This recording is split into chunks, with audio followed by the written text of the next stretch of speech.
Hello everyone, I am सुगम। Welcome back. तो कैसे हो आप सब? आई होप आप सब अच्छे होंगे। स्वागत है आप सभी का आपके अपने एसपी स्टडी यूट्यूब चैनल पर।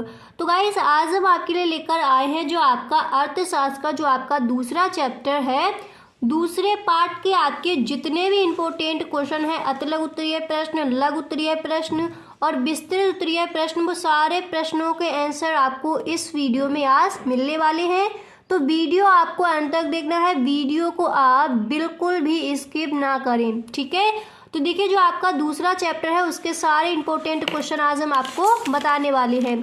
तो यहाँ पर देखिए, जो सबसे पहला प्रश्न है आपका अतिलघु उत्तरीय प्रश्न में, वो मैंने यहाँ पर लिया है कि सीमांत उपयोगिता हिरास्य नियम की परिभाषा दीजिए। ये देखिए, आपका जो दूसरा चैप्टर है उसके सारे जो आपके इम्पोर्टेंट क्वेश्चन है बोर्ड एग्जाम के लिए, वो सारे प्रश्न आपको इस वीडियो में बताए जाएंगे, ठीक है। तो सीमांत उपयोगिता हिरास्य नियम की परिभाषा दीजिए। ये प्रश्न कई बार बोर्ड एग्जाम में रखा गया है, इसलिए मैंने सबसे पहले यहाँ पर इसको रखा है दूसरे चैप्टर से, ठीक है। तो देखिए, इस तरह से आप लिखोगे। अगर अतिलघु उत्तरीय प्रश्न में आपका ये प्रश्न इस बार के बोर्ड एग्जाम में आज किया जाता है तो आप इस तरह से लिखोगे। सबसे पहले आपको हेडिंग डाली है मार्शल के अनुसार, यानी मार्शल ने सीमांत उपयोगिता हिरास्य नियम की परिभाषा क्या दी है, ठीक है, मार्शल के अनुसार। फिर आप लिखोगे किसी व्यक्ति के पास वस्तु विशेष के स्टॉक में एक दी हुई मात्रा में वृद्धि होने पर उसे जो अतिरिक्त लाभ प्राप्त होता है वह स्टॉक में होने वाली प्रत्येक वृद्धि के साथ घटता जाता है। तो मार्शल ने सीमांत उपयोगिता हिरास्य नियम की परिभाषा इस तरह से दी है। क्लियर हो गया इतना? अब इसके बाद देखिए, जो आपका अगला प्रश्न है वो मैंने यहाँ पर लिया है। आपका अगला प्रश्न यहाँ पर दिया गया है कि उपभोक्ता संतुलन से क्या अभिप्राय है। उपभोक्ता संतुलन से क्या अभिप्राय है? तो देखिए, आप इस तरह से हेडिंग डालोगे उपभोक्ता संतुलन और फिर आप इसका आंसर लिखोगे कि अर्थशास्त्र में उपभोक्ता संतुलन से अभिप्राय उस स्थिति से है जब एक उपभोक्ता दी हुई आय से एक या दो वस्तुओं को इस प्रकार खरीदता है कि उसे अधिकतम संतुष्टि प्राप्त होती है, ठीक है। उसी को हम कहेंगे उपभोक्ता संतुलन।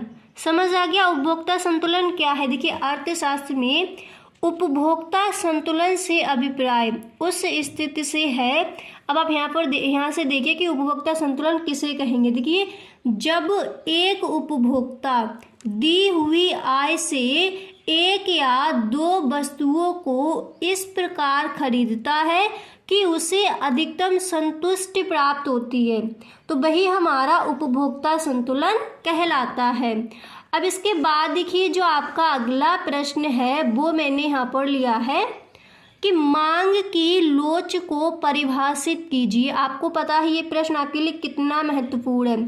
तो देखिए, लघु उत्तरीय प्रश्न या फिर अतिलघु उत्तरीय प्रश्न या फिर आपका विस्तृत में ये प्रश्न 100% रखा ही जाता है हर बार के बोर्ड एग्जाम में।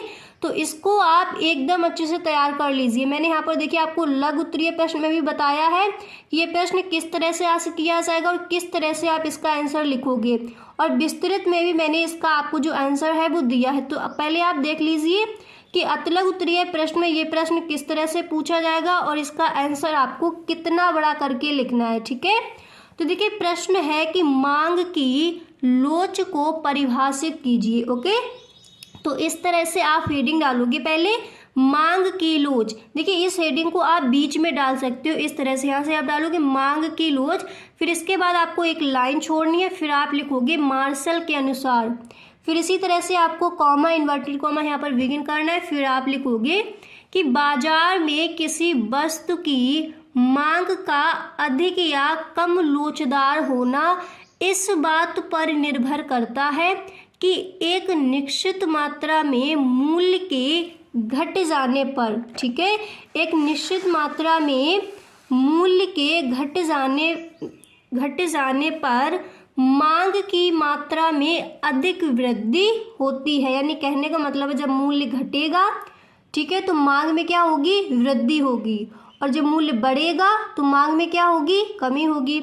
अथवा कम तथा एक निश्चित मात्रा में मूल्य बढ़ जाने पर मांग की मात्रा में अधिक कमी होती है या कम। ठीक है, अब इसके बाद देखिए जो आपका अगला प्रश्न है वो मैंने यहाँ पर लिया कि मांग और मांगी गई मात्रा में अंतर बताइए। ठीक है, अगर आपसे इस तरह से प्रश्न ना पूछा जाए कि मांग की लोच क्या है परिभाषित कीजिए, तो फिर आपसे इस तरह से पूछा जाएगा कि मांग और मांगी गई मात्रा में अंतर बताइए। देखिए, मैं जितने भी आपके प्रश्न इंपॉर्टेंट है वो सारे प्रश्न आपके कवर करा दूंगी हर चैप्टर्स के। ठीक है, तो आपको वीडियो पूरा देखना है, वीडियो को आप बिल्कुल भी स्किप ना करें। ठीक है, तो देखिए प्रश्न है कि मांग और मांगी गई मात्रा में अंतर बताइए।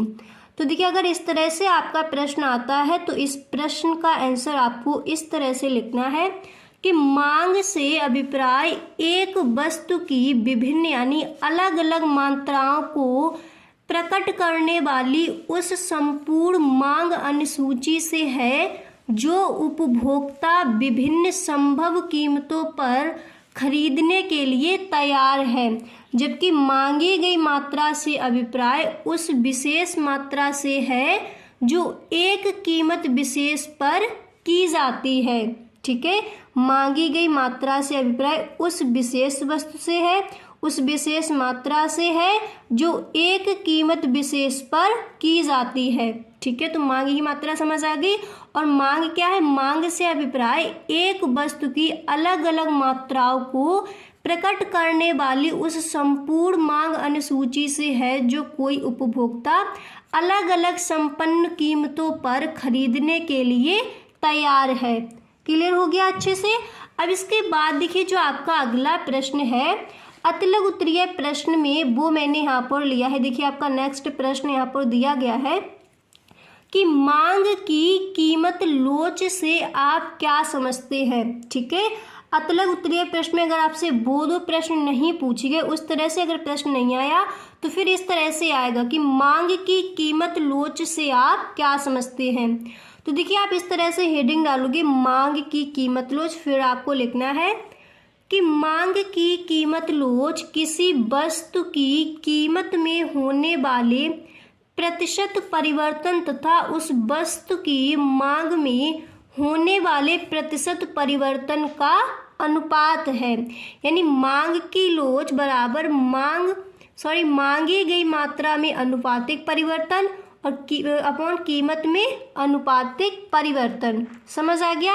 अब इसके बाद देखिए आपको जो आपका दूसरा चैप्टर है उसमें आपको लघु उत्तरीय प्रश्न कौन कौन से तैयार कर लेने हैं, अब आप उनको देख लीजिए। फिर इसके बाद हम आपको बताएंगे कि विस्तृत में आपको जो आपका सेकंड चैप्टर है तो विस्तृत में उसमें आपको कौन कौन से जो प्रश्न है उनके आंसर आपको तैयार करने, वो आपको अभी थोड़ी देर में बताएंगे। ओके, अब देखिए पहले आप लघु उत्तरीय प्रश्न देखिए। तो लघु उत्तरीय प्रश्न में मैंने यहाँ पर पहला प्रश्न लिया है कि वस्तु की मांग को प्रभावित करने वाले प्रमुख, ठीक है, वस्तु की मांग को प्रभावित करने वाले प्रमुख कारकों का वर्णन करें। ठीक है, ये प्रश्न कई बार पूछा गया है, आप पेपर उठाकर देखना, कई बार ये प्रश्न बोर्ड एग्जाम में रखा गया है। तो आप इस तरह से हेडिंग डालोगे, पहले आपको एक लाइन छोड़नी है, फिर आप अच्छे से हेडिंग डालोगे वस्तु की मांग को प्रभावित करने वाले कारक, फिर इसके बाद भी आपको एक लाइन छोड़नी है, फिर आप लिखोगे कि वस्तु की मांग को प्रभावित करने वाले मुख्य कारण निम्नलिखित हैं। ओके, इतना करने के बाद आपको यहाँ पर फर्स्ट हेडिंग डाली है वस्तु का मूल्य। ठीक है, प्रभावित करने वाले कारण लिखे जा रहे हैं, तो पहले आप हेडिंग डालोगे वस्तु का मूल्य। ठीक है, आपका एक ये कारण है। तो फिर देखिए इसमें आप लिखोगे कि वस्तु के मूल्य में परिवर्तन होने पर, वस्तु के मूल्य में परिवर्तन होने पर वस्तु की मांग में भी परिवर्तन हो जाता है। वस्तु का मूल्य बढ़ने पर उस वस्तु की मांग कम हो जाती है। ठीक है, मूल्य बढ़ेगा तो मांग घटती है, और वस्तु का मूल्य घटने पर उस वस्तु की मांग बढ़ जाती है। समझ आ गया? वस्तु का मूल्य इस तरह से इस हेडिंग में आपको लिखना। आई होप आपको याद भी हो गया होगा। अब इसके बाद आप नेक्स्ट हेडिंग डालोगे रुचि तथा फैशन में परिवर्तन, और फिर इसमें आप लिखोगे कि यदि उपभोक्ताओं की रुचि तथा समाज में प्रचलित फैशन में परिवर्तन हो जाता है तो नए फैशन की वस्तुओं की मांग में वृद्धि हो जाती है। इसके विपरीत वस्तुओं के फैशन से बाहर हो जाने पर उनकी मांग में कमी हो जाती है। ठीक है, इतना क्लियर हो गया। अब इसके बाद देखिए जो आपका अगला प्रश्न आपको जो नेक्स्ट हेडिंग है वो यहाँ पर डालनी है कि मुद्रा की मात्रा में परिवर्तन। और फिर इसमें आप लिखोगे जब देश में मुद्रा की मात्रा में वृद्धि कर दी जाती है तो सामान्य कीमत स्तर ऊंचा हो जाता है। ठीक है, और वस्तुओं की औसत मांग कम हो जाती है। इसके विपरीत यदि देश में मुद्रा की मात्रा कम कर दी जाती है तो सामान्य कीमत स्तर गिर जाता है। समझ आ गया? यदि देश में मुद्रा की मात्रा कम कर दी जाएगी तो आपको वैसे भी पता है कि जो आपका सामान्य कीमत स्तर है वो गिर जाएगा और वस्तुओं की औसत मांग बढ़ जाती है। अब आप देखिए जब कीमत कम होगी, जब चीज़ों की कीमत कम होगी, जब प्राइस कम होंगे तो उसकी मांग बढ़ जाती है। ठीक है, मतलब जब आप बाज़ार में मार्केट में जब आप कुछ खरीदने जाते हो, जब वस्तुओं की जो कीमत है वो कीमत जब घटती है तो फिर उनकी जो मांग है वो बढ़ जाती है। अगर कम कीमत में आपको चीज़ें मिलती हैं तो फिर आप चीज़ों को ज़्यादा खरीदोगे। अगर उनका मूल्य अधिक बढ़ जाता है तो फिर उन चीज़ों को आप कम खरीदोगे और मांग में क्या हो जाती है? कमी हो जाती है। समझ आ गया? अब इसके बाद देखिए बेटा आपको यहाँ पर नेक्स्ट हेडिंग डाली है आय में परिवर्तन। ये सारे आपको वस्तु की मांग को प्रभावित करने वाले कारण बताए जा रहे हैं। तो नेक्स्ट हेडिंग आप डालोगे आय में परिवर्तन और इसमें आपको लिखना है कि सामान्यतः लोगों की आय में वृद्धि हो जाने से मांग में वृद्धि हो जाती है। ठीक है, आय में वृद्धि हो जाने पर यानी जब आय हमारे पास ज़्यादा होगी, आय में हमारी वृद्धि होगी तो मांग में भी वृद्धि होगी। जब पैसे हमारे पास ज़्यादा होंगे तो चीज़ों को हम ज़्यादा खरीदेंगे और आय कम हो जाने पर मांग में कमी आ जाती है। जैसे पैसे जब हमारे पास कम है, जब हमारी आय कम है तो चीज़ों को हम ज़्यादा नहीं खरीदेंगे तो मांग में क्या हो जाएगी? कमी आ जाती है। समझ आ गया?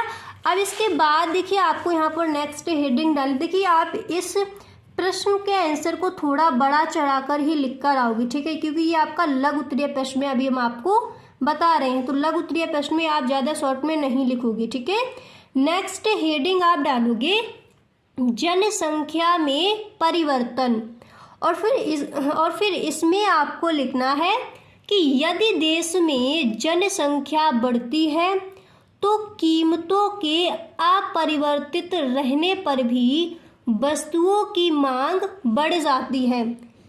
ठीक है, ये तो आपको समझ आ ही रहा होगा। यदि देश में जनसंख्या बढ़ती है, देखिए जब जनसंख्या बढ़ेगी तो उनके लिए जो कीमतें हैं वो अपरिवर्तित ही रहे तब भी वस्तुओं की मांग बढ़ जाएगी, क्योंकि जनसंख्या जिस तरह की है उसी तरह से चीज़ों की भी मांग की जाएगी। तो जनसंख्या बढ़ेगी तो वस्तुओं की मांग भी बढ़ेगी। ठीक है, कीमत अपरिवर्तित रहने पर भी। ओके, इसके विपरीत जनसंख्या में कमी होने पर वस्तुओं की मांग घट जाती है, यानी जनसंख्या जब कम है तो वस्तुओं की मांग तो वैसे भी घट जाएगी। ठीक है, समझ आ गया? अब इसके बाद देखिए जो आपकी नेक्स्ट हेडिंग है वो आपको यहाँ पर डालनी है कि व्यापार की दशाओं में परिवर्तन और फिर इसके अंदर आप लिखोगे कि तेजी काल में लोगों की मौद्रिक आय बढ़ जाती है जिसके कारण कीमतों के बढ़ने के बावजूद वस्तुओं की मांग बढ़ जाती है। ठीक है, फिर इसके आगे आपको लिखना है कि इसके विपरीत मंदी काल में मौद्रिक आय में कमी होने के कारण मूल्य स्तर के गिरने पर भी वस्तुओं के लिए मांग में कमी हो जाती है। तो व्यापार की दशाओं में परिवर्तन में आपको इस तरह से ये 2-4 लाइनें लिख कर आना है। इतना क्लियर हो गया? बिल्कुल समझ आ गया? ठीक है, कि वस्तु की मांग को प्रभावित करने वाले कारण कौन कौन से हैं और किस हेडिंग में आपको किस तरह से लिखना है। इतना क्लियर हो गया? बिल्कुल। अब इसके बाद देखिए जो आपका अगला प्रश्न है वो मैंने यहाँ पर लिया है कि बजट रेखा या कीमत रेखा क्या है, कीमत रेखा का ढाल क्या बताता है। ठीक है, बजट रेखा या कीमत रेखा क्या है। तो देखिए यहाँ पर आप इस प्रश्न का आंसर आप इस तरह से दोगे कि बजट रेखा या कीमत रेखा वह रेखा है जो दो वस्तुओं के ऐसे विभिन्न संयोगों को प्रदर्शित करती है जिन्हें उपभोक्ता दी गई आय तथा वस्तु कीमतों के साथ खरीद सकता है। बजट रेखा का समीकरण ये है, देखिए आप देख लीजिए, बजट रेखा का समीकरण आपको इस तरह से लिखकर आना है। फिर नीचे आपको लिखना है जहां m बराबर उपभोक्ता की कुल आय। ठीक है, और यहाँ पर देखिए px बराबर तो x वस्तु की प्रति इकाई कीमत और x बराबर वस्तु की मात्रा, px बराबर y वस्तु की प्रति इकाई कीमत और y वस्तु की मात्रा। तो इस तरह से आपको जो आपका लघु उत्तरीय प्रश्न ये दिया गया था, तो इस प्रश्न का आंसर आप इस तरह से देखकर आओगे। अब हम आपको बताएंगे कि विस्तृत उत्तरीय प्रश्न आपको जो आपका सेकंड चैप्टर है उसमें विस्तृत उत्तरीय प्रश्न आपको कौन कौन से तैयार कर लेने हैं इस बार के बोर्ड एग्जाम के लिए। ओके, अब देखिए विस्तृत उत्तरीय प्रश्न में आपको जो आपका पहला प्रश्न है वो आपको ये तैयार कर लेना है कि मांग के नियम को समझाइए, इस नियम की क्या मान्यताएं हैं, यह नियम क्यों लागू होता है। इस तरह से आपसे विस्तृत उत्तरीय प्रश्न में ये प्रश्न पूछा जाएगा। तो इस प्रश्न का आंसर देखिए आप इस तरह से देकर आओगे। इस प्रश्न का आंसर आपको इस तरह से लिखना है कि किसी वस्तु की मांग और कीमत घनिष्ठ रूप से संबंधित होते हैं। इस संबंध को मांग के नियम द्वारा व्यक्त किया जाता है। मांग का नियम वस्तु की कीमत और उस कीमत पर मांगी जाने वाली मात्रा के गुणात्मक संबंध को बताता है। यह बताता है कि वस्तु की कीमत एवं वस्तु की मात्रा में विपरीत संबंध पाया जाता है। यानी अगर जैसे मांग बढ़ेगी तो जो कीमत है वो घटेगी, अगर कीमत बढ़ती है तो मांग क्या होगी, मांग में भी कमी होगी। कीमत बढ़ती है तो मांग घटती है और मांग घटेगी तो फिर कीमत बढ़ती है। ठीक है, ये हो जाता है आपका मांग का नियम, यानी विपरीत संबंध पाया जाता है, वस्तु की कीमत एवं वस्तु की मात्रा में विपरीत संबंध पाया जाता है। अब देखिए इसके बाद आपको यहाँ पर हेडिंग डाली है परिभाषा। तो यहाँ पर देखिए आप इस तरह से लिखोगे कि प्रोफेसर मार्शल के अनुसार इन्होंने मांग के नियम को किस तरह से समझाया, इन्होंने किस तरह से इसकी परिभाषा दी है। तो फिर आप इस तरह से लिखोगे कि मांग का एक सामान्य नियम है, यहाँ पर फिर आपको कॉमा इन्वर्टेड कॉमा लगाना है, सॉरी यहाँ पर आप इन्वर्टेड कॉमा लगाओगे, फिर आप लिखोगे कि गिरते हुए मूल्य के साथ साथ मांग की मात्रा बढ़ती जाती है। यानी वही बात है, घुमा फिराकर यहाँ पर बता दिया गया है। ठीक है, गिरते हुए मूल्य के साथ साथ मांग की मात्रा बढ़ती जाती है तथा बढ़ते हुए मूल्य के साथ मांग की मात्रा घटती जाती है। समझ आ गया। अब इसके बाद आपको नेक्स्ट हेडिंग यहाँ पर डालनी है। देखिए यहाँ पर आप नेक्स्ट हेडिंग डालोगे कि मांग के नियम की मान्यताएं। ओके, मांग के नियम की मान्यताएं क्या क्या हैं। तो फिर इसमें पहले आपको एक लाइन लिखनी है कि मांग के नियम की क्रियाशीलता निम्नलिखित मान्यताओं पर आधारित है। फिर आपको पॉइंट बाय पॉइंट इनकी जो मान्यताएं हैं फिर वो आपको लिख देनी है। फर्स्ट नंबर पर आप लिखोगे कि उपभोक्ता की आदत तथा रुचियों में कोई परिवर्तन नहीं होता। फिर नेक्स्ट आपको लिखना है उपभोक्ता की आय स्थिर रहती है। फिर अगला आप लिखोगे कि पूरक तथा स्थानापन्न वस्तुओं का मूल्य अपरिवर्तित रहता है। इसके बाद आपको लिखना है कि वस्तु विशेष की किस्म समान रहती है। इसके बाद के नेक्स्ट आपको 5 नंबर पर यहाँ पर लिखना है कि भविष्य में वस्तु की कीमत में परिवर्तन की कोई संभावना नहीं होती।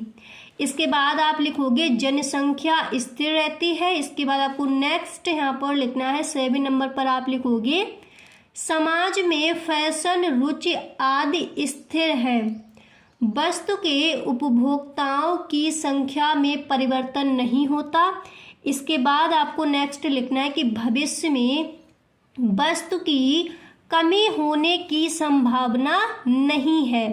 फिर नेक्स्ट आप लिखोगे इसकी मान्यताओं में कि संयुक्त मांग वाली वस्तुओं का मूल्य अपरिवर्तित रहता है। 11 नंबर पर आपको लिखना है इनकी मान्यताओं में कि वस्तु समाज में प्रतिष्ठा प्रदान करने वाली नहीं है। इसके बाद आपको नेक्स्ट लिखना है कि मुद्रा की मात्रा स्थिर रहती है। ठीक, समझ आ गया। आपको मांग के नियम की मान्यताएं आपको इस तरह से लिखनी है। अब इसके बाद देखिए यहाँ पर आपको नेक्स्ट हेडिंग डाली है कि मांग के नियम की विशेषताएं, मान्यताएं आपने लिखनी। मांग का नियम है क्या, ये आपने समझ लिया। उसकी परिभाषा मार्शल ने किस तरह से दी है वो भी मैंने आपको बता दिया। अब हम आपको बताएंगे कि मांग के नियम की विशेषताएं क्या क्या हैं। ओके, तो यहाँ पर देखिए आपको फर्स्ट नंबर पर लिखना है कि यह नियम क्रियाशील रहता है। ठीक है, क्रियाशील रहता है, आपको भी पता है। अब इसके बाद आपको सेकंड पॉइंट में यहाँ पर लिखना है कि कीमत और मांग में विपरीत संबंध पाया जाता है। अर्थात कीमत के बढ़ने पर मांग घटती है और कीमत घटने पर मांग बढ़ती है। ठीक है, वही चीज़ है, बार बार मतलब उसी को यहाँ पर दोहराया जाता है। ठीक है, थोड़ी भाषा यहाँ पर चेंज हो जाती है पर वही चीज़ बताई जाएगी। अब देखिए यहाँ पर आपको तीसरे नंबर पर लिखना है कि मांग का नियम केवल एक प्रवृत्ति का घोतक है। इसके बाद आप लिखोगे कि मांग का नियम मांग एवं कीमत में किसी प्रकार का अनुपातिक संबंध स्थापित नहीं करता। ठीक है, तो इस तरह से आपको जो आपका ये प्रश्न दिया गया है, इस प्रश्न का आंसर आपको इस तरह से देना है। इतना समझ आ गया। अब इसके बाद देखिए विस्तृत उत्तरीय प्रश्न में आपको ये प्रश्न तैयार कर लेना है इस बार के बोर्ड एग्जाम में। देखिए ये प्रश्न आपका विस्तृत में भी पूछा जा सकता है और लघु उत्तरीय प्रश्न में भी आपका ये प्रश्न रखा जा सकता है कि उपभोक्ता के संतुलन से क्या तात्पर्य है। ठीक है, लघु उत्तरीय में भी रखा जा सकता है और विस्तृत उत्तरीय में भी ये प्रश्न आपसे पूछा जा सकता है। तो देखिए इस प्रश्न का आंसर आप किस तरह से दोगे। सबसे पहले आपको इस तरह से हेडिंग डाली है उपभोक्ता का संतुलन, और फिर इसमें आप लिखोगे कि अर्थशास्त्र में उपभोक्ता संतुलन से अभिप्राय उस स्थिति से है जब एक उपभोक्ता दी हुई आय से एक या दो वस्तुओं को इस प्रकार खरीदता है कि उसे अधिकतम संतुष्टि प्राप्त होती है। ठीक है, फिर इसके आगे आप लिखोगे एक उपभोक्ता संतुलन की अवस्था में तब होता है जब वह अपनी सीमित आय से वस्तुओं को उनकी दी हुई कीमतों पर खरीदकर अधिकतम संतुष्टि प्राप्त करने में सफल हो जाता है। ओके, इसके बाद देखिए यहाँ पर आपको नेक्स्ट हेडिंग डालनी है कि संतुलन की शर्तें, और फिर इसमें आप लिखोगे संतुलन की शर्तें। हेडिंग डालने के बाद आपको लिखना है कि एक उपभोक्ता संतुलन की स्थिति को तब प्राप्त करेगा जब वह निम्नलिखित 3 शर्तों को पूरा करता है। वो देखिए आपकी 3 शर्तें कौन कौन सी हैं, पहले आप उनको समझिए। तो यहाँ पर देखिए आपकी पहली शर्त है कि उदासीनता वक्र कीमत रेखा को स्पर्श करे। ठीक है, ये आपकी पहली शर्त है। नेक्स्ट शर्त आपके यहाँ पर दी गई है कि मात्रात्मक रूप में X वस्तु की Y वस्तु के लिए सीमांत प्रतिस्थापन पर x तथा y वस्तुओं की कीमतों के अनुपात के बराबर होनी चाहिए। इसके बाद देखिए आपको इस तरह से लिखना है, ब्रैकेट में आपको बंद कर देना, फिर आप लिखोगे कि दो वस्तुओं की सीमांत प्रतिस्थापन दर बराबर उनका कीमत अनुपात। ओके, अब इसके बाद देखिए आपको यहाँ पर तीसरी शर्त लिखनी है कि स्थायी संतुलन के लिए संतुलन बिंदु पर उदासीनता वक्र मूल बिंदु की उन्नतता होनी चाहिए। तो इस तरह से आपको जो आपका ये प्रश्न है कि उपभोक्ता के संतुलन से क्या तात्पर्य है, तो इस प्रश्न का आंसर आप इस तरह से लिख कर आओगे। और ये प्रश्न आपका देखिए मैंने आपको बता दिया लघु उत्तरीय प्रश्न में रखा जाएगा या फिर आपका विस्तृत उत्तरीय प्रश्न में आपसे ये प्रश्न बोर्ड एग्जाम में आस्क किया जाएगा। तो इस प्रश्न को आप एकदम अच्छे से तैयार कर लीजिए, ठीक है। तो जो आपका सेकेंड चैप्टर है उसमें आपको इतने ही प्रश्न तैयार कर लेने हैं इस बार के बोर्ड एग्जाम के लिए। तो गाइस अगर आपको वीडियो अच्छा लगा हो तो इस वीडियो को लाइक करें, दोस्तों में शेयर करें। अगर आपको वीडियो पसंद नहीं आया है तो इस वीडियो को आप डिसलाइक करके भी जा सकते हो। Okay, thanks for watching.